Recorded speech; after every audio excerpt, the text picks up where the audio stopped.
عليكم ورحمة الله وبركاته.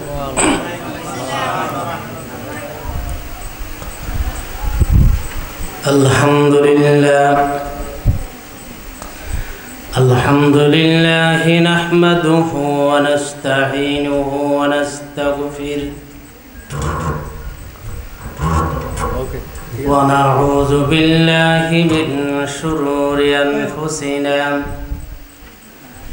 من يهده الله فلا مضل له ومن يضلل فلا هادي له ونشهد أن لا إله إلا الله وحده لا شريك له ونشهد أن سيدنا ومولانا محمدا عبده ورسوله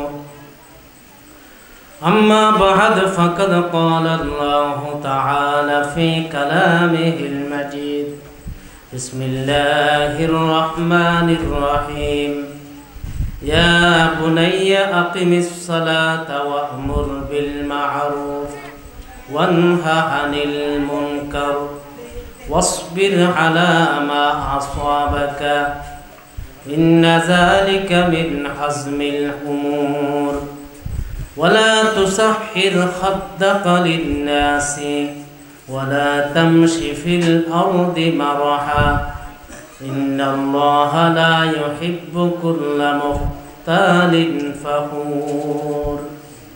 درود شريف পড়ুন اللهم صل على محمد وعلى آل محمد كما صليت على إبراهيم وعلى آل إبراهيم إنك حميد مجيد. اللهم بارك على محمد وعلى آل محمد كما باركت على إبراهيم وعلى آل إبراهيم إنك حميد مجيد. সুরাজপুর তালিমুল কোরআন মাদ্রাসার দুদিন ব্যাপী বার্ষিক সভার সম্মানিত সভাপতি, উপস্থিত উলামায়ে কেরাম, এলাকার মুরব্বীগণ, তরুণ যুবক সমাজ, পর্দার আড়ালে মা ও বোনেরা, আমার মহান রব্বুল আলামিন আমাদেরকে আজকের এই মাহফিলে আসার বসার তৌফিক দিয়েছেন। আমরা শুকর আদায় করি আলহামদুলিল্লাহ। আমি আপনাদের সামনে পবিত্র কোরআনের সূরা লোকমানের দুই একটি আয়াত তিলাওয়াত করেছি, যেখানে আল্লাহ রাব্বুল আলামিন লোকমান আলাইহিস সালাম তিনি তার সন্তানদেরকে কি নসিহত করেছেন সেই বিষয়ে আলোচনা করেছেন। আয়াতের আলোকে কিছু কথা আপনাদের সামনে তুলে ধরে আপনাদের দোয়া নিয়ে ইনশাআল্লাহ বিদায় নিয়ে যাব। আমরা জানি পৃথিবীর মধ্যে আল্লাহ রাব্বুল আলামিন মানব সৃষ্টি করেছেন। মানব সৃষ্টির আগে অসংখ্য সৃষ্টি আল্লাহ রাব্বুল আলামিন সৃষ্টি করেছেন। সর্বপ্রথম আল্লাহ রাব্বুল আলামিন কি সৃষ্টি করেছেন? মতানৈক্য থাকলেও প্রসিদ্ধ বিশুদ্ধ বর্ণনায় এসেছে, আবু দাউদ শরীফের মধ্যে এসেছে, আউয়ালু মা খালাকাল্লাহু আল কলম। সর্বপ্রথম আল্লাহ রাব্বুল আলামিন কলমকে সৃষ্টি করেছেন, তারপর লৌহ, তারপর খালি, এগুলি সৃষ্টি করেছেন। তারপর আল্লাহ রাব্বুল আলামিন কলমকে নির্দেশ দিয়েছেন, কলম তুমি লিখো। কলম বলল কি লিখব? যা হয়েছে, যা হবে কিয়ামত পর্যন্ত সবগুলি তুমি লিপিবদ্ধ করো। তাই সেই কারণে আপনার আমার সমস্ত জীবন বৃত্তান্ত লৌহে মাহফুজের মধ্যে লিখা আছে। আপনি লৌহে মাহফুজে লিখে আছে আপনি আজকে মাহফিলে আসবেন, আর কারা আসবে না সেগুলো লৌহে মাহফুজের মধ্যে লিখা আছে। কারা ভালো কাজ করবে সেটাও লিখা আছে, কারা খারাপ কাজ করবে সেটাও লিখে আছে। কেউ বলতে পারেন লৌহ মাহফুজে যাদের সম্পর্কে খারাপ কাজ করবে লিখা আছে, সেই কারণেই তো তারা খারাপ কাজ করবেই, কারণ না হলে তো আল্লাহর লেখা ভুল হয়ে যাবে। সুতরাং আমাদের কি দোষ, মানুষের কি দোষ? যারা অপরাধী তাদের অপরাধ অগ্রিম লেখা আছে লৌহে মাহফুজে। লৌহে মাহফুজে যেভাবে লেখা আছে এর বিপরীত হতে পারবে না। অতএব যারা দুনিয়াতে বিভিন্ন অপরাধের মধ্যে লিপ্ত, তাহলে তাদের কি দোষ? লৌহে মাহফুজে যেভাবে আছে তাদেরকে তো দুনিয়ার মধ্যে সেভাবে চলতে হয়। আসলে সেটা ভুল। বরং আল্লাহ রাব্বুল আলামিন আলেমুল গায়ব, তিনি ভবিষ্যতের সবগুলি জানেন। আল্লাহ সেখানে লিখেছেন, সেই জন্য আপনি অপরাধ করছেন না, বরং আপনি অপরাধ করবেন সেটা আল্লাহ অগ্রিম জানেন। সেই কারণে লৌহ মাহফুজে সেগুলি তিনি লিপিবদ্ধ করে রেখেছেন। তাই আপনি যে অপরাধ করবেন স্বেচ্ছায় আল্লাহর দেওয়া ক্ষমতাকে সঠিকভাবে ব্যবহার না করে, ভুল পথে ব্যবহার করে আপনি যে অপরাধ করবেন স্বেচ্ছায়, সেটা আল্লাহ অগ্রিম জানেন। সেই কারণে আল্লাহ রাব্বুল আলামিন সেই বিষয়টা লৌহে মাহফুজের মধ্যে লিপিবদ্ধ করে রেখেছেন।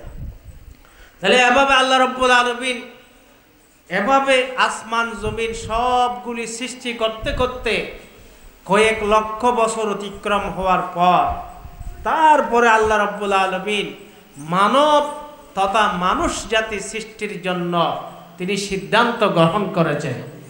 এবং সেই সিদ্ধান্ত গ্রহণ করে আল্লাহ রাব্বুল আলামিন সর্বপ্রথম সাইয়্যিদুনা আদম আলাইহিস সালামকে সৃষ্টি করেছেন। আদম থেকে হাওয়া আলাইহিস সালামকে আল্লাহ রাব্বুল আলামিন সৃষ্টি করেছেন। সেই আদম হাওয়ার মাধ্যমে আজকে বিশ্বের মধ্যে কোটি কোটি মানুষ বিরাজমান, কোটি কোটি মানুষ পাওয়া যায়। একই সাথে প্রায় 800-900 কোটি মানুষ পাওয়া যাচ্ছে। তাহলে এভাবে পরম্পরা পরস্পর দাফে দাফে যদি সব একত্রিত হয়, তাহলে কয়েকশো কোটি মানুষ কি হয়ে যাবে? কিয়ামত পর্যন্ত আদম থেকে নিয়ে একেবারে কিয়ামত পর্যন্ত কয়েকশো কোটি মানুষ হয়ে যাবে। আর আদম আলাইহিস সালাম, ওনাকে যে আল্লাহ পাক সৃষ্টি করেছেন, সেখান থেকে বর্তমান পর্যন্ত বেশি সময় নয়, সর্বোচ্চ 10,000 বছর। আদম আলাইহিস সালামের পর থেকে আমাদের এই যুগ পর্যন্ত 10,000 বছরের বেশি নয়। এই সময়ের মধ্যে আল্লাহ রাব্বুল আলামিন 1 লক্ষ বা 2,24,000 নবী রাসূল দুনিয়ার মধ্যে পাঠিয়েছেন মানুষের হিদায়াতের জন্য, যাতে মানুষ দুনিয়ার মধ্যে ইবাদত করে আল্লাহর সন্তুষ্টি লাভ করে পরকালের জান্নাত অর্জন করতে পারে। তো মহান রব্বুল আলামিন মানুষের মাধ্যমে, মা বাবার মাধ্যমে সন্তান দুনিয়াতে পাঠান। এই সন্তান কিন্তু আপনার জন্য প্রথম হলো নিয়ামত। কারণ এটা যে নিয়ামত সেটা আপনি বুঝতে পারেন যদি আপনার সন্তান না হয়। আপনি বন্দা হন, বাঞ্জা হন, আপনার যদি নিঃসন্তান হয়, তাহলে সে সন্তানের জন্য কি যে কষ্ট করে, মেহনত করে, চেষ্টা করে ডাক্তারের কাছে বোঝা যায়। তা দ্বারা বোঝা যায় সন্তান আল্লাহর পক্ষ থেকে নিয়ামত। তাই মহান রব্বুল আলামিন কাউকে ছেলে দান করেন, আবার কাউকে মেয়ে দান করেন, আবার কাউকে ছেলে মেয়ে উভয়টা দান করেন, আবার অনেককে ছেলেও দান করেন না, মেয়েও দান করেন না। তাহলে এভাবে আল্লাহ রব্বুল আলামিন এই পৃথিবীকে একেবারে সম্প্রসারণ করেছেন। আদম আলাইহিস সালাম যখন দুনিয়ার মধ্যে আসলেন, সেই সময়ের মধ্যে আদম আলাইহিস সালাম জোড়া জোড়া সন্তান দিতেন, যমজ সন্তান। আমাদের সমাজের মধ্যে তো যমজ সন্তান হচ্ছে লাখে একজনের, কিন্তু আদম আলাইহিস সালামকে দুনিয়া সম্প্রসারণ করার জন্য জোড়া জোড়া সন্তান জন্ম দেওয়ার ব্যবস্থা করেছিলেন। বর্ণনার মধ্যে এসেছে প্রায় 120 জোড়া সন্তান হযরত আদম আলাইহিস সালামের হয়েছে। তাহলে এভাবে আল্লাহ রাব্বুল আলামিন আদমকে ছেলেও দিয়েছেন, আদম আলাইহিস সালামকে মেয়েও দিয়েছেন। আবার কিছু মানুষকে শুধু মেয়ে দেন, যেমন নবীদের মধ্যে একজন নবী ছিলেন হযরত লূত আলাইহিস সালাম, ওনার শুধু মেয়ে ছিল, ওনার কোনো ছেলে সন্তান ছিল না। এভাবে কিছু নবী গেছেন যাদের শুধু ছেলেই ছিল ইব্রাহিম আলাইহিস সালাম, আর আমাদের নবী সাল্লাল্লাহু আলাইহি ওয়াসাল্লাম উনি ছেলেরও বাবা ছিলেন, মেয়েরও বাবা ছিলেন। অর্থাৎ নবী সাল্লাল্লাহু আলাইহি ওয়াসাল্লামের ছেলে ছিলেন 3 জন, মেয়ে ছিলেন 4 জন। ছেলে 3 জন কাসেম, তয়্যিব, তাহির। তারা এই কাসেম তয়্যিব, তয়্যিবের অপর নাম তাহির আব্দুল্লাহ, তারা 2 জন নাবালেগ অবস্থায় মারা গেছে। রসুলের তৃতীয় আরেকজন সন্তান ছিলেন ইব্রাহিম, সেও নাবালেগ অবস্থায় মারা গেছে। বরং নবুয়তের আগেই তো 2 জন মারা গেছে। ইব্রাহিম নবুয়তের পরে 10ম হিজরির মধ্যে মারা গেছে, রসুলের মৃত্যুর 1 বছর আগেই মারা গেছে। এবং সেই সময়ের মধ্যে আকাশে সূর্য গ্রহণ হয়েছিল। অনেকে মনে করেছিলেন ইব্রাহিমের মৃত্যুর কারণে আজকে সূর্য গ্রহণ হয়েছে, কিন্তু রসুল সাল্লাল্লাহু আলাইহি ওয়াসাল্লাম বলে দিয়েছেন সূর্যগ্রহণ আল্লাহ পাকের কুদরতের বহিঃপ্রকাশ, চন্দ্রগ্রহণ আল্লাহ রাব্বুল আলামিনের কুদরতের বহিঃপ্রকাশ। তাহলে এভাবে কারো মৃত্যুর কারণে সূর্যগ্রহণ হয় না, কারো জন্মের কারণে সূর্যগ্রহণ হয় না। মহানবী সাল্লাল্লাহু আলাইহি ওয়াসাল্লামের কন্যাদের মধ্যে 4 জন ছিলেন। প্রথম জাইনব, তার কোনো সন্তান ছিল না, এবং উম্মে কুলসুম, রুকাইয়া, এদেরও কোনো সন্তান ছিল না। ছিল শুধুমাত্র রসুলের 4র্থ কন্যা ফাতিমা রাদিয়াল্লাহু তাআলা আনহা। বর্তমান আমরা বিশ্বে আওলাদে রসুল দেখতে পাই। 2 ধরনের আওলাদে রসুল আছে। এক ধরনের আওলাদে রসুল হলো যারা প্রথম সারির আওলাদে রসুল তথা ফাতিমা রাদিয়াল্লাহু তাআলা আনহার বংশধর। এছাড়াও আওলাদে রসুল আছে যারা ফাতিমার বংশধর নয়, রসুলের হাশেমি বংশ, স্বাস্থ্যবাইয়ের বংশ, জাফরের বংশ, তালিবের বংশ। কারণ রসুলের স্বাস্থ্যবাই আব্দুল্লাহ বিন আব্বাস রাদিয়াল্লাহু তাআলা আনহু ছিলেন এদের বংশ। এরা ছিল 2য় শ্রেণীর আওলাদে রসুল, 2য় শ্রেণীর রসুল সাল্লাল্লাহু আলাইহি ওয়াসাল্লামের বংশ। কিন্তু প্রথম শ্রেণীর বংশ হলো যেটা হযরত হাসান এবং হুসাইন রাদিয়াল্লাহু তাআলা আনহুমা সূত্রে দুনিয়ার মধ্যে বংশ সম্প্রসারণ হয়েছে। তাই সেই কারণে বলতে চেয়েছি, নবী রসুলগণ সন্তানের জন্য দোয়া করেছেন, রব্বি হাবলি মিন লাদুনকা যুররিয়াতান তাইয়্যিবা, আল্লাহ তোমার পক্ষ থেকে আমাকে সুন্দর ভালো সন্তান দিন, নেককার সন্তান দিন। এভাবে কি করেছেন? দোয়া করেছেন। এটা নিয়ামত হওয়ার কারণে। যেমন দোয়া করেছিলেন হযরত জাকারিয়া আলাইহিস সালাম, তিনি যখন বাইতুল আকসার মধ্যে ছিলেন, তার তত্ত্বাবধানে লালিত পালিত ছিল ঈসা আলাইহিস সালামের মা হযরত মারিয়াম আলাইহিস সালাম। উনি লালিত পালিত হতেন এই বাইতুল আকসার একটি কক্ষের ভিতরে। একটা সময় জাকারিয়া আলাইহিস সালাম তিনি থালা মেরে চলে গেছেন, 3 দিন পরে আসছেন। হঠাৎ মনে হলো যে আমি তো আমার রুমের মধ্যে ছোট্ট মরিয়মকে রেখে গেছি, হয়তো তো 3 দিন পর্যন্ত না খেয়ে সে মারা গেছে। তখন সে যখন গিয়ে দেখলো, তালা খুলে দেখলো মরিয়ম আলাইহিস সালাম মৃত্যুবরণ করেননি, বরং তার সামনে সেই সময় যেই ফলগুলি পাওয়া যেত না সেরকম অসংখ্য ফল ফলাদি তার সামনে হাজির। তখন হযরত জাকারিয়া আলাইহিস সালাম জিজ্ঞেস করলেন, হে মরিয়ম, এই ফলগুলি তুমি কোত্থেকে পেয়েছো? হযরত মরিয়ম আলাইহিস সালাম জাকারিয়া আলাইহিস সালামের প্রশ্নের উত্তরের মধ্যে বলে দিলেন, আমি আপনি চলে যাওয়ার পরে কোনো ভয়ভীতির মধ্যে ছিলাম না, খাবারের সংকটের মধ্যে ছিলাম না। আল্লাহ রাব্বুল আলামিন আসমান থেকে, জান্নাত থেকে আমার জন্য ফেরেশতার মাধ্যমে খাবারের ব্যবস্থা করেছেন। সুবহানাল্লাহ। কারণ তিনি ছিলেন এই বাইতুল আকসার খাদিমা। কারণ সেই যুগের মধ্যে বাইতুল আকসাকে মর্যাদা দেওয়া হতো। বাইতুল্লাহ শরীফ যদিও পৃথিবীর প্রথম ইবাদতখানা, কিন্তু বাইতুল আকসাকে গুরুত্ব দেওয়ার কারণ হলো অধিকাংশ 80-90% নবী রাসূলদের কিবলা ছিল সেই বাইতুল আকসা। তাই সেই কারণে পৃথিবীর মধ্যে নবীদের খবর সবচেয়ে বেশি আছে বাইতুল আকসার চতুর্পাশের মধ্যে। সেই কারণে মানুষরা মানত করত, আমার একজন ছেলে আমি বাইতুল আকসার খেদমতের জন্য মানত করলাম। এখন যেমন আমাদের সমাজে মানুষ মানত করে, আমার একজন ছেলেকে কোরআনের হাফেজ বানানোর জন্য মানত করলাম, কোরআনের সুন্নাহর আলিম বানানোর জন্য আমি মানত করলাম। ঠিক তেমনি সেই সময় বাইতুল আকসার মধ্যে দ্বীনি শিক্ষা হতো, তাওরাতের শিক্ষা হতো। সেখানে তারা মানত করত যে আমরা আমার ছেলেকে বাইতুল আকসার জন্য মানত করলাম। সেই কারণে আজকে বিশ্বের মুসলিম বাইতুল আকসার মর্যাদা অন্তরে লালন করার কারণে আপনারা গত সপ্তাহে দেখেছেন সেখানে গাজায় ইসরায়েল বাহিনী যে নির্যাতন চালাচ্ছে, এর জন্য লক্ষ লক্ষ মানুষ ঢাকার মধ্যে একত্রিত হয়েছে প্রতিবাদ জানানোর জন্য।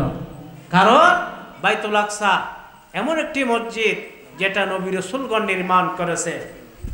আল্লাহর নবী বলেছেন পৃথিবীর মধ্যে 4টি মসজিদ আছে, যেই 4টি মসজিদ নবী রাসূলগণ নির্মাণ করেছেন তার মধ্যে কাবা শরীফ আল্লাহ রাব্বুল আলামিন আদম আলাইহিস সালাম দিয়ে নির্মাণ করেছেন। অতঃপর আন্তর্জাতিকভাবে সংস্কারের জন্য ব্যবস্থা করেছেন হযরত ইব্রাহিম আলাইহিস সালামের মাধ্যমে, আর আল্লাহ রাব্বুল আলামিন হযরত সুলাইমান আলাইহিস সালামের মাধ্যমে জিন্নাতের সহযোগিতায় বাইতুল আকসা নির্মাণ করেছিলেন। সুবহানাল্লাহ। জিন্নাতের মাধ্যমে হযরত সুলাইমান আলাইহিস সালাম তিনি এই বাইতুল আকসা নির্মাণ করেছিলেন। আল্লাহ পাক হযরত সুলাইমান আলাইহিস সালামকে এমন ক্ষমতা দিয়েছেন, তার কথা শুধু মানুষ মানত না, বাতাসও মানত, জিন্নাতরাও মানত। সেরকম ক্ষমতা আল্লাহ পাক তাকে দিয়েছেন। তার সিংহাসন বাতাস সকালে 1 মাসের রাস্তা নিয়ে যেত, বিকালে আরেকটি মাসের রাস্তা নিয়ে যেত। সুবহানাল্লাহ। কঠিন কঠিন শক্ত পাথর দিয়ে সেই বাইতুল আকসা নির্মাণ করেছিলেন। তাই সেই কারণে আল্লাহর নবী বলেছেন এই বাইতুল আকসা নবীগণ নির্মাণ করেছেন। বিশেষ করে সুলাইমান আলাইহিস সালাম কাবা শরীফ এটাও নির্মাণ করেছেন। আর 2টি মসজিদ আমাদের নবী আলাইহিস সালাম নির্মাণ করেছেন। একটা হলো মসজিদে কুবা, যেটা প্রথম তিনি নির্মাণ করেছেন হিজরতের সময়। দ্বিতীয় হলো মসজিদে নববী, যেখানে রাসূলের বর্তমান রওজা মুবারক রয়েছে। এবং এই 4টি মসজিদের স্পেশাল সওয়াবের কথা হাদিসের মধ্যে রয়েছে। আল্লাহর প্রিয় হাবিব বলেন, যারা কাবা শরীফে 1 রাকাত নামাজ আদায় করবে আল্লাহ রাব্বুল আলামিন তাকে 1 লাখ রাকাত নামাজের সওয়াব দিবেন। আর যারা বাইতুল আকসার মধ্যে 1 রাকাত নামাজ আদায় করবে আল্লাহ রাব্বুল আলামিন তাকে 1000 রাকাতের সওয়াব দিয়ে দিবেন। সুবহানাল্লাহ। আর যারা মসজিদে নববীর মধ্যে 1 রাকাত নামাজ আদায় করবে আল্লাহ রাব্বুল আলামিন তাদের আমলনামার মধ্যে 50,000 রাকাতের সওয়াব দিয়ে দিবেন। এই 3টি মসজিদের কথা নবী সাল্লাল্লাহু আলাইহি ওয়াসাল্লাম এভাবে বলেছেন। রাসূলের হাতে গড়া অপর মসজিদের সম্পর্কে, মসজিদে কুবা সম্পর্কে নবী আলাইহিস সালাম বলেছেন, যারা সেখানে গিয়ে মাত্র 2 রাকাত নামাজ আদায় করবে আল্লাহ রাব্বুল আলামিন তাদেরকে একটি উমরা করার সওয়াব দিয়ে দিবে। সুবহানাল্লাহ। তাই যারা হজ করতে যায়, মদিনায় যায় মহব্বতের ঈমানের অংশ হিসেবে, এবং সেখান থেকে আসার পথে ওই মসজিদে কুবার মধ্যে 2 রাকাত নামাজ আদায় করার জন্য চেষ্টা করে, কারণ সেখানে 2 রাকাত নামাজ আদায় করলে মহান রব্বুল আলামিন একটি উমরা করার সওয়াব দিয়ে দিবেন। সুবহানাল্লাহ। এবং হাদিসের মধ্যে আছে প্রতি শনিবার নবী সাল্লাল্লাহু আলাইহি ওয়াসাল্লাম হেঁটে হেঁটে গিয়ে সেখানে 2 রাকাত নামাজ তিনি আদায় করতেন সেই সওয়াব পাওয়ার জন্য। তাই বলতে চেয়েছি হযরত জাকারিয়া আলাইহিস সালাম মরিয়ম আলাইহিস সালামের সামনে যখন দেখতে পেলেন বিভিন্ন প্রকারের ফল, তখন তিনি আশ্চর্য হয়ে গেলেন এবং জিজ্ঞেস করলেন, তুমি এগুলি কোথায় থেকে পেয়েছো? তখন তিনি বললেন, এগুলি আল্লাহ রাব্বুল আলামিন আমার জন্য পাঠিয়েছেন। তখন তিনি আশ্চর্য হয়ে গেলেন। তিনি বুঝতে পারলেন আল্লাহ রাব্বুল আলামিনের কুদরত এমন যে যখন যা চাই তা করতে পারেন। হে রব্বুল আলামিন, মৌসুমবিহীন যদি মরিয়মের জন্য আপনি খাবারের ব্যবস্থা করতে পারেন, ফলের ব্যবস্থা করতে পারেন, আমারও সন্তান নেওয়ার কোনো মৌসুম নেই, কারণ আমার বয়স 100 পার হয়ে গেছে। আমি এই মুহূর্তের মধ্যে আপনার দরবারে দোয়া করি, আপনিও আমাকে মৌসুমবিহীন একজন নেককার সন্তান দান করুন। সন্তান নিয়ামত হওয়ার কারণে হযরত জাকারিয়া আলাইহিস সালাম যখন আল্লাহ পাকের দরবারে দোয়া করলেন, আল্লাহ রাব্বুল আলামিন সেই দোয়া দ্রুত কবুল করে নিলেন। কবুল করে আল্লাহ পাক জাকারিয়াকে বললেন, হে জাকারিয়া, তোমাকে একটি সন্তানের সুসংবাদ দিয়ে দিলাম। সেই সুসংবাদ হবে, সেই সন্তানের নাম হবে ইয়াহিয়া। তার নামও আমি রব্বুল আলামিন আসমান থেকে রেখে দিলাম সাইয়্যিদান ওয়া হাসুরা। তিনি ধর্মীয় নেতা হবেন, নবুয়ত লাভ করবেন, কিন্তু নিঃসন্তান হবেন। আমি রব্বুল আলামিন তাকে সন্তান দিয়ে দুনিয়াতে পাঠাবো না। হযরত ইয়াহিয়া আলাইহিস সালাম, বর্ণিত রয়েছে ঈসা আলাইহিস সালামের জন্মের প্রায় 6 মাস পূর্বে আল্লাহ রাব্বুল আলামিন ইয়াহিয়া আলাইহিস সালামকে হযরত জাকারিয়াকে দান করলেন 100 বছর বয়সে। সন্তান নিয়ামত হওয়ার কারণে এভাবে নবী রাসূলগণ আল্লাহ পাকের দরবারে দোয়া করেছেন জাকারিয়া আলাইহিস সালামের মতো। ঠিক তেমনি ইব্রাহিম আলাইহিস সালামের যখন একজন সন্তান হয়ে গেল, সেই সন্তানের নাম হলো হযরত ইসমাঈল আলাইহিস সালাম। ইসমাঈল আলাইহিস সালাম ছিলেন হাজরা, কিন্তু তার প্রথম বিবি সারা থেকে কোনো সন্তান হচ্ছে না। তিনি বারবার আল্লাহ পাকের দরবারে দোয়া করতেছেন। আল্লাহ রাব্বুল আলামিন জিবরিলকে পাঠালেন, মিকাইলকে পাঠালেন, ইসরাফিলকে পাঠালেন, যাও তোমরা লূত আলাইহিস সালামের জাতি নাফরমানি করতেছে, তাদের জন্য শাস্তির ব্যবস্থা করে দাও। এই কথা বলার পরে আল্লাহ রাব্বুল আলামিন সাথে সাথে একটা সুসংবাদ দিয়ে পাঠালেন, যেই সুসংবাদ দেওয়া হবে হযরত ইব্রাহিম আলাইহিস সালামকে। ইব্রাহিম আলাইহিস সালামের বয়স 7 মতো হয়ে গেল, তার বিবির বয়সও 7 পার হয়ে গেছে। তখন আল্লাহ পাকের পক্ষ থেকে নির্দেশ দিয়ে দিলেন, হে ইব্রাহিম, আমরা আপনার দরবারে একটা সন্তানের সুসংবাদ নিয়ে এসেছি। যে সুসংবাদ হবে সন্তান, তার নাম হবে ইসহাক, এবং তার আরেকজন সন্তান হবে, তার নাম হবে ইয়াকুব। এভাবে আল্লাহ পাক ইব্রাহিম আলাইহিস সালামকে বললেন, ফাবাশশারুহু বিগুলামিন হালিম। এভাবে আল্লাহ রাব্বুল আলামিন সন্তানের সুসংবাদ আল্লাহ পাক দিয়েছেন, এবং ইব্রাহিম আলাইহিস সালাম এটা নিয়ে খুশি হয়ে গেলেন। তার কারণ বোঝা গেল, সন্তান পাওয়া মানুষের জন্য নিয়ামত। সন্তান পাওয়াটা মানুষের জন্য নিয়ামত। তাই আল্লাহ রাব্বুল আলামিন পবিত্র কোরআনের মধ্যে বললেন, ইয়াহাবু লিমান ইয়াশাউ ইনাসা ওয়া ইয়াহাবু লিমান ইয়াশাউ যুকুর আও ইউযাওবিজুহুম যুকরানাও ওয়া ইনাসা। আল্লাহ রাব্বুল আলামিন বলেন, আল্লাহ পাক যাকে চাই শুধুমাত্র কন্যা সন্তান দান করেন, হযরত লূত আলাইহিস সালামের মতো। আবার যাকে চাই আল্লাহ রাব্বুল আলামিন শুধু ছেলে সন্তান দান করেন, হযরত ইব্রাহিম আলাইহিস সালামের মতো। আও ইউযাওবিজুহুম যুকরানা ওয়া ইনাসা। আবার যাকে চাই আল্লাহ রাব্বুল আলামিন ছেলেও দান করেন, যাকে চাই আল্লাহ রাব্বুল আলামিন মেয়েও দান করেন। ওয়া ইয়াজালু মান ইয়াশাউ আকিমা। আল্লাহ রাব্বুল আলামিন আরো বলেন, তারপরে যাকে চান তিনি বন্দা বানান, বাঞ্জা বানান, নিঃসন্তান বানান। কিন্তু সন্তান নিয়ামত, যাদের সন্তান হয় না তারাই বুঝে সন্তানের জন্য তাদের অন্তরে কত জ্বালা। এই কারণে আল্লাহ রাব্বুল আলামিন সন্তানকে নিয়ামত বানিয়ে দুনিয়ার মধ্যে পাঠান, কিন্তু ওই সন্তান আবার ফিতনার কারণ হয়ে যায় যদি এই সন্তানকে সঠিকভাবে লালন পালন করা না হয়। আপনি যদি আপনার সন্তানের দায়িত্ব আদায় না করেন, তাহলে ওই সন্তান আপনার জন্য ফিতনার কারণ হয়ে যাবে। তাই আল্লাহ রাব্বুল আলামিন কোরআনের মধ্যে সেই কথাও বলে দিয়েছেন। আল্লাহ পাক পবিত্র কোরআনে বলেছেন, ইন্নামা আমওয়ালুকুম ওয়া আওলাদুকুম ফিতনা। আল্লাহ পাক বলেছেন, তোমাদের মাল তোমাদের জন্য ফিতনা হয়, তোমাদের সন্তানও তোমাদের জন্য ফিতনা হয়। কারণ সন্তান তোমাদেরকে নাফরমানি করতে বাধ্য করতে পারে, সন্তান তোমাদেরকে বিপদে নিয়ে যেতে পারে। সন্তানের আবেগ পূরণ করতে গিয়ে আপনি আল্লাহর নাফরমানি করতে পারেন। সেই কারণে সন্তানকে ফিতনা বলা হয়েছে, অর্থাৎ এই সন্তানকে সঠিকভাবে ব্যবহার করলে তা নিয়ামত, আর যদি সঠিকভাবে ব্যবহার না করেন তা হবে আপনার জন্য ফিতনা। ঠিক তেমনি সম্পদ যদি আপনি সঠিকভাবে ব্যবহার করেন তাহলে এই সম্পদ আপনার জন্য হবে নিয়ামত, আর যদি সঠিকভাবে ব্যবহার না করেন তাহলে এই সম্পদ হবে আপনার জন্য ফিতনা। সেই কারণে আল্লাহর প্রিয় হাবিব সাল্লাল্লাহু আলাইহি ওয়াসাল্লাম হাদিসের মধ্যে বলেছেন, ইন্না লিকুল্লি উম্মাতিন ফিতনা ওয়া ফিতনাতু উম্মতি আল মাল। আল্লাহর নবী বলেছেন প্রত্যেক উম্মতের জন্য অবশ্যই ফিতনা রয়েছে, আর আমার উম্মতের ফিতনা হলো সম্পদ।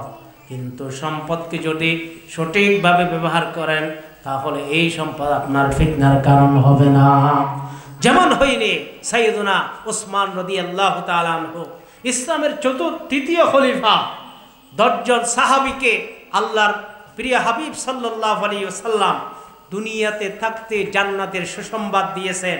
ওই 10 জন সাহাবীর মধ্যে 2 জন সাহাবী ছিলেন অধিক সম্পদের অধিকারী। ওই সম্পদকে আল্লাহর রাস্তায়, মসজিদের জন্য, মাদ্রাসার জন্য, দ্বীনের জন্য, জিহাদের জন্য, গরিব সাহাবীদের জন্য ব্যবহার করে, খরচ করে দুনিয়াতেই তারা জান্নাতের সুসংবাদ গ্রহণ করেছে। তার মধ্যে ছিলেন হযরত উসমান রাদিয়াল্লাহু তাআলা আনহু, এবং দ্বিতীয় জন ছিলেন হযরত আব্দুর রহমান বিন আউফ রাদিয়াল্লাহু তাআলা আনহু। তারা সম্পদকে ফিতনা হিসেবে ব্যবহার করেনি, নিয়ামত হিসেবে ব্যবহার করেছেন। সুবহানাল্লাহ। ঠিক তেমনি আপনার সন্তানকে যদি দ্বীন শিক্ষার মাধ্যমে আপনি যদি নিয়ামত বানান, এই সন্তান আপনার জন্য পরকালে নিয়ামত হিসাবে পরিগণিত হবে। কিন্তু এই সন্তানকে যদি আপনি কুশিক্ষা দেন বা তাদের যথাযথ দ্বীন শিক্ষার অভাব রাখেন তাহলে এটা আপনার জন্য ফিতনার কারণ হয়ে যাবে। তাই সে কারণে আল্লাহর প্রিয় হাবিব বলেন, ক্বালান নবী সাল্লাল্লাহু আলাইহি ওয়াসাল্লাম, ইযা মাতা ইবনু আদম ইনকাতা আনহু আমালুহু। আল্লাহর নবী বলেছেন, মানুষ যখন মৃত্যুবরণ হয়ে যায় তার সমস্ত আমলগুলি বন্ধ হয়ে যায়, কিন্তু 3 প্রকারের বিষয়গুলি তার জন্য বহাল থাকে। মিন সাদাকাতিন জারিয়া, সম্পদকে যদি সদকে জারিয়া হিসেবে রাখে তথা সঠিকভাবে যদি সেইগুলি খরচ করে মানুষের কল্যাণে, দ্বীনের কল্যাণে, তখন মৃত্যুর পরেও তার কবরের মধ্যে সওয়াব যেতে থাকবে। আর দ্বিতীয় হলো আউওয়ালাদিন সালিহিন ইয়াদউ লাহু। আল্লাহর প্রিয় হাবিব বলেন, তখন নেককার সন্তান যদি আপনি দুনিয়ার মধ্যে রেখে যান তখন আপনার সন্তান আপনার জন্য নেককার হয়ে যাবে। আপনার জন্য প্রত্যেক নামাজের পর পর আল্লাহর দরবারে দোয়া করবে, রব্বিরহামহুমা কামা রব্বায়ানি সাগীরা। রব্বুল আলামিন, মা বাবা যেমন ছোট্টবেলার মধ্যে আমাদের জন্য লালন পালন করেছেন, মেহনত করেছেন, ঠিক তেমনি বাবা আপনি তাদেরকে কবরের মধ্যে আরাম দিন, তাদের সুখ শান্তির ব্যবস্থা করে দিন। কিন্তু আপনি যদি এই দুনিয়ার মধ্যে তাদের জন্য ভালো আমলের ব্যবস্থা না করেন, দ্বীনি শিক্ষার ব্যবস্থা না করেন, তাহলে সন্তান আপনার জন্য দোয়া করবে না, নামাজ পড়বে না, আপনার খবর জিয়ারত করবে না। এই অবস্থার মধ্যে আপনার অবস্থা চলে যাবে। তাই আপনি যদি আমল কম করেও যান, নেককার সন্তান হাফেজে কোরআন আলেম যদি রেখে যান, সে প্রত্যেক দিন 5 ওয়াক্ত নামাজের পর সেহরির সময়ে আপনার জন্য দোয়া করতে থাকবে। এভাবে দোয়া করে করে আল্লাহর দরবারে আপনার আমল নামাকে বাড়িয়ে দিবে। সুবহানাল্লাহ। আর তৃতীয় হলো আও ইলমিন ইনতাফাউ বিহি, নেককার সন্তান হওয়ার জন্য, নেককার আলেম হওয়ার জন্য কেউ দ্বীন শিক্ষা দিল, ওই কোরআন সুন্নাহর শিক্ষা দিল, ওই শিক্ষা যতদিন চর্চা থাকবে ততদিন পর্যন্ত আপনার আমল নামার মধ্যে সওয়াব যেতে থাকবে। সুবহানাল্লাহ। লা ইলাহা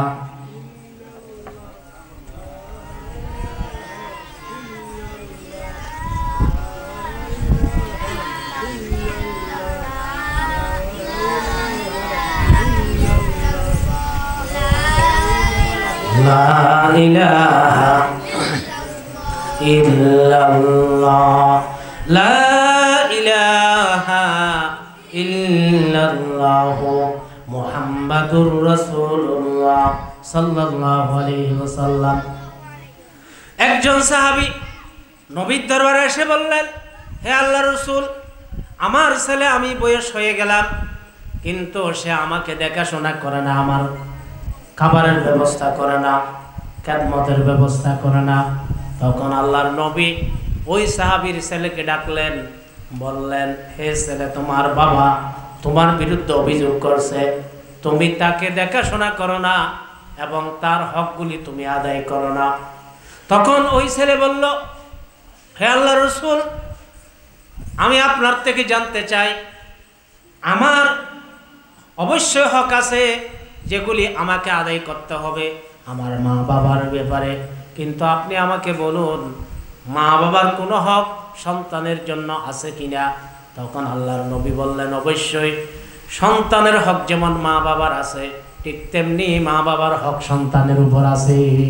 সন্তান যেমন কিছু দায়িত্ব পালন করতে হয়, ঠিক তেমনি মা বাবাকেও সন্তানের ব্যাপারে দায়িত্ব পালন করতে হয়। আল্লাহর নবী বলেন, মা বাবার প্রথম দায়িত্ব হলো একজন নেককার বিবি নির্বাচন করা, কারণ নেককার বিবি যখন নির্বাচন করবে সন্তান নেককার হবে। সুতরাং এটা হলো বাবার সন্তানের জন্য প্রথম হক, কারণ নেককার বিবি যখন নির্বাচন করবে তার থেকে চরিত্রবান আদর্শবান সন্তান দুনিয়ার মধ্যে জন্মগ্রহণ করবে। এই কথা বলার পর আল্লাহর নবী বললেন, তার দ্বিতীয় হক হলো সন্তানের একটি সুন্দর অর্থবহ নাম রাখা, আর তৃতীয় হলো তাকে কোরআনের দ্বীনের শিক্ষা প্রদান করা। তখন সেই সন্তান বলল, হে আল্লাহর রাসূল, যে আসলে আমার বাবা সেই তিনটা হক আদায় করেনি, কারণ সে আমার মাকে বিয়ে করেছে একজন হাবশী নিগ্র, তাই সে একজন কি ছিল, অগ্নিপূজকের বংশধর ছিল, সে ভালো মেয়ে বিয়ে করেনি। সে যদি ভালো মেয়ে বিয়ে করত আমিও কি হয়ে যেতাম, ভালো হয়ে যেতাম। এবং সে আমার নাম রেখেছে জুল। জুল শব্দ অর্থ হলো ঘুষ, ঘুষ খাওয়া। তাহলে সুতরাং আমার নামের অর্থের মধ্যে কি নাই, সৌন্দর্য নেই। তারপর তৃতীয় হলো সে আমাকে কোরআন শিক্ষা দেয়নি, দ্বীন শিক্ষা দেয়নি, সুতরাং সেই কারণে আমি মা বাবার অবাধ্য হয়ে গেলাম। সুবহানাল্লাহ। সেই কারণে আল্লাহর নবী বলেছেন, হে সাহাবী, প্রথম বলতো তুমি করেছো, তুমি তো তার হক আদায় করনি। তুমি যদি মুত্তাকি কোনো মহিলা বিয়ে করতে, অবশ্যই তোমার সন্তান মুত্তাকি হয়ে যেত। এই কারণে আল্লাহর নবী বলেছেন, তুনকাহুল মারআতু লিআরবাইন, একজন মহিলাকে বিয়ে করা হয় চারটি বিষয় দেখে। সেখানে প্রথম বিষয় হলো যে তার সৌন্দর্য দেখে, মানে কখনো সৌন্দর্য দেখে বিয়ে করা হয়, আবার কখনো বিয়ে করা হয় সেখানে তার মাল দেখে, আবার কখনো বিয়ে করা হয় তার বংশ দেখে। কিন্তু চতুর্থ বিষয় রাসূল সাল্লাল্লাহু আলাইহি ওয়াসাল্লাম বলেন যে দিন দেখে, ফাজফার বিজাতিদ দিন তারিবাত ইয়াদা, তুমি দিন দেখে বিয়ে করো, তোমার সুখের সংসার হবে। সুবহানাল্লাহ। তাই আলিমগণ বলেন যে বিয়ের ক্ষেত্রে প্রথম যে দেখাটা ফরজ এটা হলো দিনদার কিনা, এরপরে যেটা মুস্তাহাব সেটা হলো সুন্দর কিনা, এরপরে সম্পদ বংশ দেখা, এটা হলো নফল পর্যায়। যদি মুত্তাকি হয়, সুন্দর হয়, তাহলে প্রাধান্য দাও। আর সুন্দর কম হলো, মুত্তাকিতে 100, তাকওয়া আছে, দিন আছে, 5 ওয়াক্ত নামাজ পড়ে, পর্দার মতে নিজের জীবনকে পরিচালনা করে, একে প্রাধান্য দাও। তাহলে প্রথম যে বিষয় এটা হলো দিন, তারপরে সৌন্দর্য, এরপরে হলো বংশ এবং নসবের দিকে দেখার জন্য বলা হয়েছে। কিন্তু আপনি যদি দিন দেখেন, বাকিগুলো না পাইলেও বিয়ে করে নিতে পারেন। হ্যাঁ, দিন ছাড়া যদি অন্যগুলি দেখে বিয়ে করেন তাহলে আপনার সংসারে শান্তি আসবে না। এই কারণে আল্লাহর নবী বলেন, সন্তানেরও অনেক হক আছে।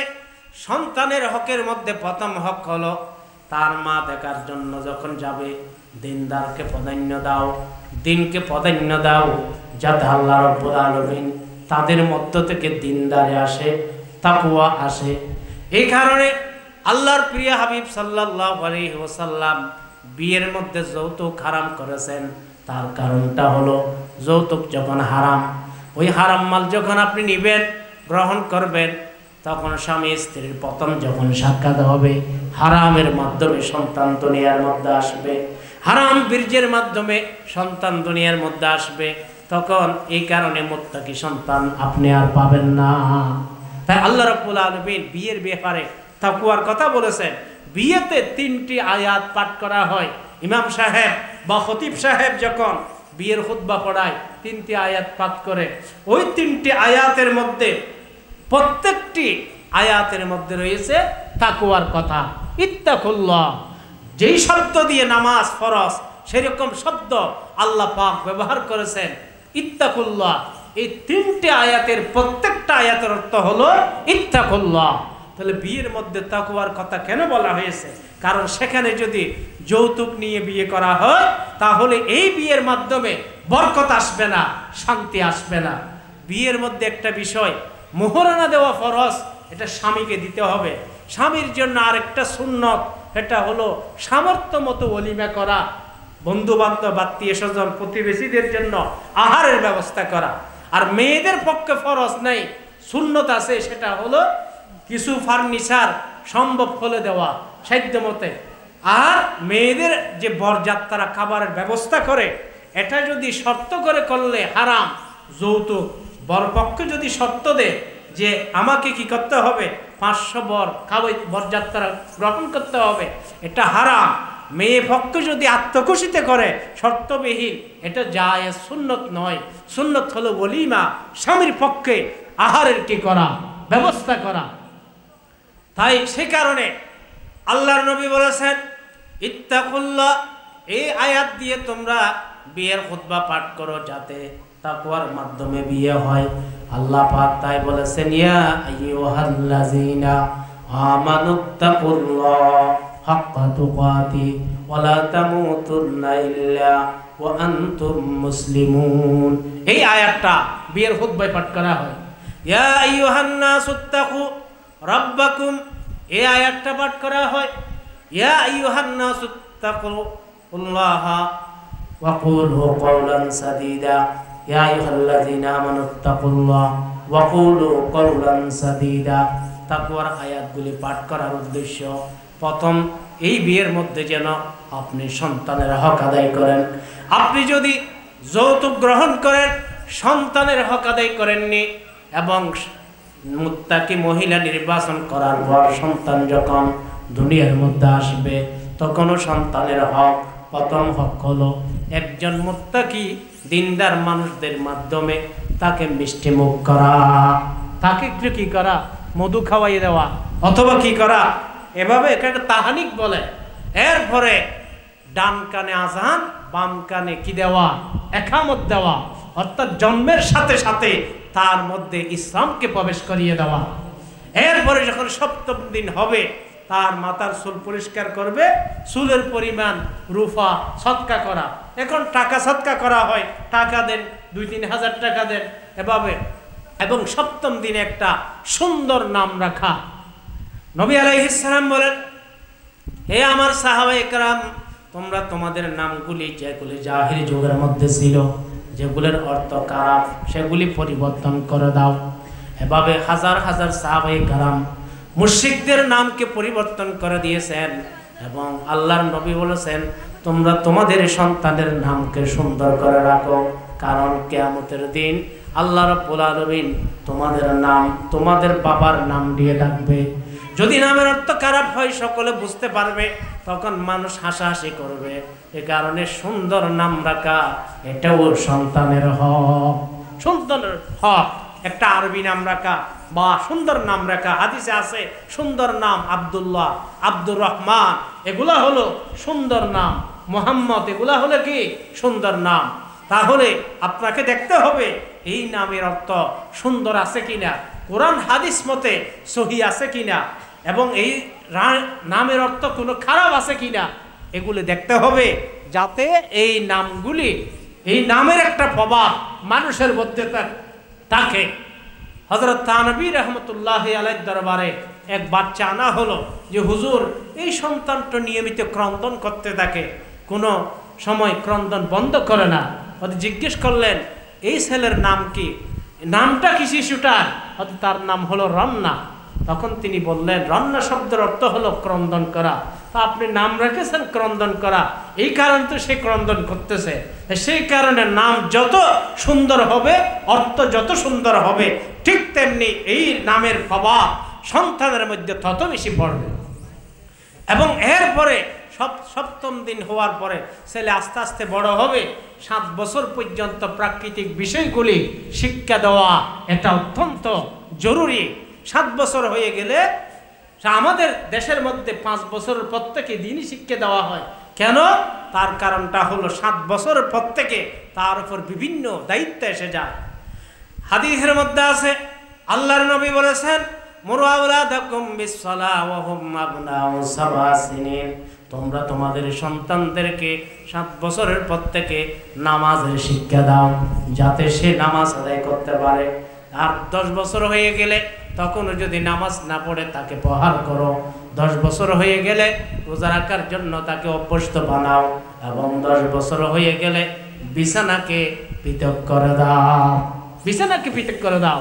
অনেককে দেখা যায় একটা রুমের মধ্যে একটা বড় চৌকিতে 3-4 ভাই বালেক ছেলেকে একসাথে শোয়ায়, এটা শরিয়া বিরোধী। বরং একটা রুমে যদি রাখতে হয়, সিঙ্গেল সিঙ্গেল খাট বানাবেন, যে 3টা কাঠ 3 দিকে দিয়া 3 জনকে 3 পৃথকভাবে কি শোয়ার ব্যবস্থা করবেন। এটাই হলো সুন্নাহ। কারণ হাদিসের মধ্যে রাসূল সাল্লাল্লাহু আলাইহি ওয়াসাল্লাম বলেছেন, ওয়াফাররিকু বাইনাহুম বিল মাজাজি। আর যদি এটা না হয়, কমপক্ষে লম্বা বালিশ দিয়ে হলো পৃথক রাখার কি করবেন। কিন্তু উত্তম হলো সিঙ্গেল খাট দিয়ে এক রুমে 2 জন 3 জন দেন। তাহলে এভাবে তাদেরকে ছোট্টবেলা থেকে দিন শেখার জন্য আল্লাহ রাব্বুল আলামিন নির্দেশ দিয়েছে। আল্লাহর প্রিয় হাবিব বলেন, একজন সন্তানকে বালেক হওয়ার পূর্ব পর্যন্ত সময়ের মধ্যে দ্বীনি শিক্ষা দিতে হবে, ফরজ আইন শিক্ষা দিতে হবে। এই কারণে আল্লাহর নবী বলেছেন, 7 বছর পর্যন্ত সন্তানের দায়িত্ব পালন করবে মা, কারণ সেই সময় প্রাকৃতিক বিষয়গুলি শিখিয়ে দিতে হবে। 7 বছরের পর থেকে 8 বছর থেকে 15 বছর পর্যন্ত সময় তাকে দ্বীনের ফরজ আইন শিক্ষা দেওয়ার জন্য বাবার দায়িত্বে রাখতে হবে। এমনকি মা বাবার সাথে ডিভোর্স যদিও হয়ে যায়, 7 বছর পর্যন্ত সন্তান মায়ের কাছে থাকবে, বাবা খরচ দিবে। আর 7 বছরের পর থেকে দ্বীনের মৌলিক ফরজগুলি শিক্ষা প্রদান করার জন্য তাকে বাবার কাছে রাখতে হবে। 15 বছরের পর সন্তান স্বাধীন শিক্ষার ব্যাপারে। তাই একজন সন্তান, তার বাবা যদি 7 বছরের পর থেকে বালেক হওয়া পর্যন্ত সময়ে দিন শিক্ষার ব্যবস্থা নাও করে, 15 বছর থেকে সে নিজে নিজে দিন শিক্ষা তার উপর কে হয়ে যায়, ফরজ হয়ে যায়। যদি কেউ, আপনি বলতে পারবেন না যে আমার বাবা আমাকে ছোট্টবেলার মধ্যে দিন শিক্ষার ব্যবস্থা করে নাই, সেই কারণে আমি কোরআন শুদ্ধভাবে তিলাওয়াত করতে পারি না, নামাজ শুদ্ধভাবে আদায় করতে পারি না, সেরকম উজর নাই। সেই উজরটা থাকবে 15 বছরের আগে পর্যন্ত।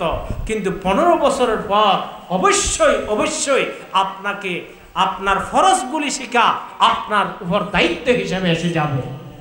এ কারণে আল্লাহর প্রিয় হাবিব হাদিসের মধ্যে বলেছেন, তালাবুল ইলমি ফরিজাতুন আলা কুল্লি মুসলিম। আল্লাহর নবী বলেছেন, দ্বীনি জ্ঞান শেখা প্রত্যেক মুসলমানের উপর ফরজ। কেউ যদি না শিখে তাহলে সে উজর দিতে পারবে না, হ্যাঁ অভিযোগ দিতে পারবে কিয়ামতের দিন। রব্বুল আলামিন 15 বছর সময়ের মধ্যে আমি তো এমন হয়ে গেছিলাম, মা বাবার বাধ্য ছিলাম, সেই সময় তারা আমাকে দিন শিক্ষা দেয়নি, কোরআন শিক্ষা দেয়নি। সেই কারণে আজকে আমরা নাফরমানি করেছি। 15 বছর পার হওয়ার পর আমি বিভিন্ন হাফেজাতের মধ্যে লিপ্ত হয়ে গেলাম, অপরাধের মধ্যে লিপ্ত হয়ে গেলাম। এই কথা বলার পরে তারপরে গিয়া এভাবে আপনি অভিযোগ দিতে পারবেন, কিন্তু আল্লাহ রাব্বুল আলামিন আপনাকে অবশ্যই ধরবে যে আপনি নিজ দায়িত্ব কেন দিনকে শিখেননি, বিশুদ্ধভাবে কোরআন কেন তিলাওয়াত করেননি। এবং প্রত্যেক নবী রাসূলগণ তারাই শিক্ষা দিয়েছে, ফরজ আইন শিক্ষা দিয়েছেন, ফরজ কিফায়া তারা শিক্ষা দিয়েছেন, যাতে মানুষরা কি করতে পারে, দ্বীনের উপর আমল করতে পারে। তাহলে একজন মা বাবার এই দায়িত্ব হলো দ্বীনের শিক্ষার জন্য কি ব্যবস্থা করা। এবং দ্বীনের শিক্ষা বলতে কোরআনের শিক্ষা, হাদিসের শিক্ষা এবং মাসাইলের শিক্ষা, যেগুলোর মাধ্যমে আপনি দৈনন্দিন আমলগুলি আদায় করতে পারবেন। দেখা যায় আপনি বয়স হয়ে গেছেন, 5 ওয়াক্ত নামাজ পড়তে চাচ্ছেন, আপনি বিশুদ্ধভাবে কোরআন তেলাওয়াত করতে পারছেন না, আপনি এটা উজুর করতে পারবেন না যে আমি তো বয়স হওয়ার পর আমি শুদ্ধ কোরআন তেলাওয়াত করতে পারি না। হ্যাঁ, তারপরও আপনাকে আপনার মুয়াজ্জিন সাহেব, ইমাম সাহেব, পার্শ্ববর্তী কোনো আলেম থেকে হলো আপনাকে বিশুদ্ধভাবে কোরআন তিলাওয়াত শিখে নিতে হবে। কারণ কোরআন তিলাওয়াত হলো মানুষের ইমানের মূল। কারণ ইমানের পরে আল্লাহ রাব্বুল আলামিন কিয়ামতের দিন সবচেয়ে বেশি জিজ্ঞেস করবেন কিসের ব্যাপারে? নামাজের ব্যাপারে। এই কারণে আপনার কোরআন তেলাওয়াত, এটা নামাজ পড়তে হলে কোরআন তেলাওয়াত বিশুদ্ধভাবে করা ছাড়া কোনো বিকল্প নেই। তাই লুকমান আলাইহিস সালাম নিজের সন্তানকে যখন নসিহত করেছেন, প্রথম নসিহত করেছেন, ইয়া বুনাইয়া আকিমিস সালাহ, হে সন্তান তুমি নামাজ আদায় করো, আল্লাহর জন্য ইবাদত করো, ওয়ামুর বিল মারুফ ওয়ানহা আনিল মুনকার, মানুষদেরকে সৎ কাজের আদেশ দাও এবং অসৎ কাজ থেকে নিষেধ করো। তাহলে এই নামাজের নির্দেশ আপনার সন্তানকে দিতে হবে, যেভাবে লুকমান আলাইহিস সালাম তার সন্তানকে দিয়েছেন। এবং এই নামাজের জন্য, নামাজের রূহ হলো কোরআন। কারণ কোরআন তিলাওয়াত ছাড়া আপনার নামাজ শুদ্ধ হবে না। হ্যাঁ, আপনি যদি ভুল তেলাওয়াত দিয়ে, লাহানে জালি দিয়ে যদি আপনি নামাজ আদায় করেন, তাহলে এই নামাজ আপনার সওয়াবের কারণ হবে না, বরং শাস্তির কারণ হয়ে যাবে। তাই আল্লাহ রাব্বুল আলামিন কোরআন, ওয়ারাত্তিলিল কুরআনা তারতিলা, কোরআনকে তরতিল সহকারে পড়ার জন্য আল্লাহ পাক বলেছেন যে নামাজের মধ্যে তরতিল সহকারে কোরআন তিলাওয়াত করতে হবে। তাই সে কারণে আমি বলতে চেয়েছিলাম, লুকমান আলাইহিস সালাম বলেছেন ইয়া বুনাইয়া আকিমিস সালাহ। তাহলে লুকমান আলাইহিস সালাম এই আয়াতে 6টি নসিহত করেছেন। 1 নাম্বার হলো নামাজ, দ্বিতীয় হলো ওয়ামুর বিল মারুফ, সৎ কাজের আদেশ দাও, ওয়ানহা আনিল মুনকার, অসৎ কাজ থেকে নিষেধ করেছে, যে মানুষদেরকে যখন খারাপ কাজ করতে দেখবে তাদেরকে কি করো? ওয়ানহা আনিল মুনকার ওয়াসবির আলা মা আসাবাকা, এবং ধৈর্য ধারণ করুন। কারণ সৎ কাজের আদেশ দিতে গিয়ে অসৎ কাজ থেকে নিষেধ করতে গিয়ে আপনাকে অবশ্যই ধৈর্য ধারণ করতে হবে। আপনাকে অনেকে কটাক্ষ করবে, অনেকে গালাগালি করবে, অনেকে বিরক্ত কথা বলবে, কিন্তু সেখানে আপনাকে অবশ্যই ধৈর্য ধারণ করতে হবে। তা আল্লাহ রাব্বুল আলামিন সবরের কথা সৎ কাজের আদেশের পরে এনেছেন, অসৎ কাজের নিষেধের পরে এনেছেন যে ওয়াল আসরি ইন্নাল ইনসানা লাফি খুসর ইল্লাল্লাযিনা আমানু ওয়া আমিলুস সালিহাত ওয়া তাওয়াসাউ বিল হাক্কি ওয়া তাওয়াসাউ বিস সবর ওয়া তাওয়াসাউ বিল হাক্কি, যে সমস্ত মানুষ ক্ষতিগ্রস্ত, কিন্তু ইল্লাল্লাযিনা আমানু, কিন্তু যারা ঈমান এনেছে, ওয়া আমিলুস সালিহাত, এবং নেক আমল করেছে, ওয়া তাওয়াসাউ বিল হাক্কি, অর্থাৎ সৎ কাজের আদেশ দিবে। এই সৎ কাজের আদেশের পরে আল্লাহ পাক বলেছেন ওয়া তাওয়াসাউ বিস সবরি, এবং ধৈর্য ধারণ করার জন্য বলবেন। কারণ আপনি যখন মানুষদেরকে নামাজের কথা বলবেন, রোজার কথা বলবেন, মানুষদেরকে গুনাহ থেকে বাঁচার জন্য, মদ পান বর্জনের জন্য বলবেন, তখন অবশ্যই আপনাকে তারা কটাক্ষ করবে, বিভিন্ন ধরনের রূঢ় কথা বলবে, এবং সেই কারণে আপনাকে ধৈর্য ধারণ করতে হবে। এই কারণে আল্লাহ রাব্বুল আলামিন বলেছেন ওয়াসবির আলা মা আসাবাকা ইন্না যালিকা মিন আযমিল উমুর। আল্লাহ রাব্বুল আলামিন বলেন এবং ধৈর্য ধারণ করো, যাতে এই ধৈর্যের মাধ্যমে আল্লাহ রাব্বুল আলামিন আপনাকে মহান পুরস্কার দান করেন। লুকমান আলাইহিস সালাম তফর বলেন ওয়ালা তুসাইর হাদ্দাকা লিন্নাস ওয়ালা তামশি ফিল আরদি মারহা, এবং এরপরে বলেন ওয়ালা তুসাইর হাদ্দাকা লিন্নাস, তোমার চেহারাকে রূঢ় করো না, মানুষের সামনে কঠিন করো না, অর্থাৎ মানুষের সামনে নরম কথা বলো, সহনশীল কথা বলো। নবী সাল্লাল্লাহু আলাইহি ওয়াসাল্লামকে উহুদের সময় বলেছেন যে আপনি যদি যে সমস্ত সাহাবে কারাম ভুল করেছে উহুদের ময়দানে, আপনি যে 50 জনকে একটা গিরিফতে থাকার জন্য বলেছিলেন, সেখান থেকে সারা সরে গেছে, তাদেরকে যদি আপনি ওয়ালাউ কুনতা ফাজ্জান গালিজাল কলবি, আপনি যদি কটাক্ষ করে তাদেরকে কথাগুলি বলতেন, লানফাজ্জু মিন হাওলি, তারা আপনার দরবার থেকে নৌ মুসলিমরা সরে যেত। কিন্তু আপনি লিনতা লাহুম, তাদেরকে নরম ভাষায় তাদের সাথে আপনি কি কথা বলেছেন। এভাবে আল্লাহ রাব্বুল আলামিন নবীকে শিক্ষা দিয়েছেন সুন্দরভাবে কথা বলার জন্য। তাই আল্লাহর প্রিয় হাবিব কোনো মানুষের সাথে কটাক্ষ করে কথা বলতেন না।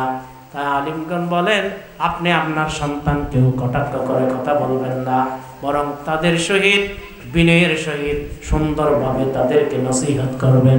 এটাই নাম হলো বিল মাউইজাতিল হাসানা।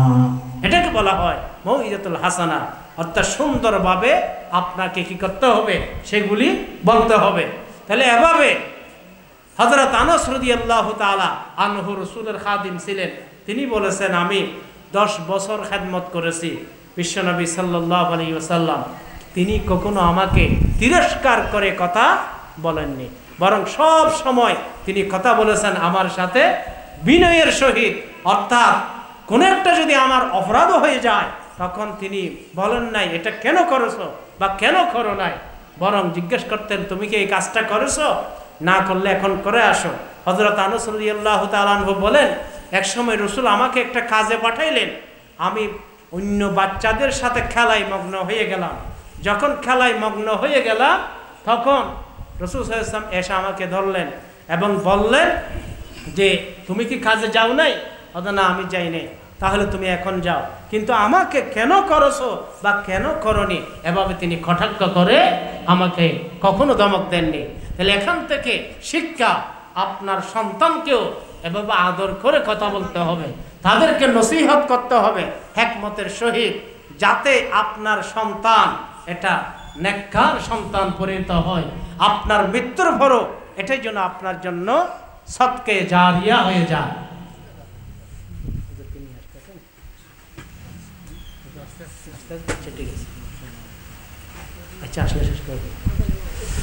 সেই কারণে বলতে চেয়েছি যে আল্লাহ রাব্বুল আলামিন আমাদেরকে তৌফিক দান করুন।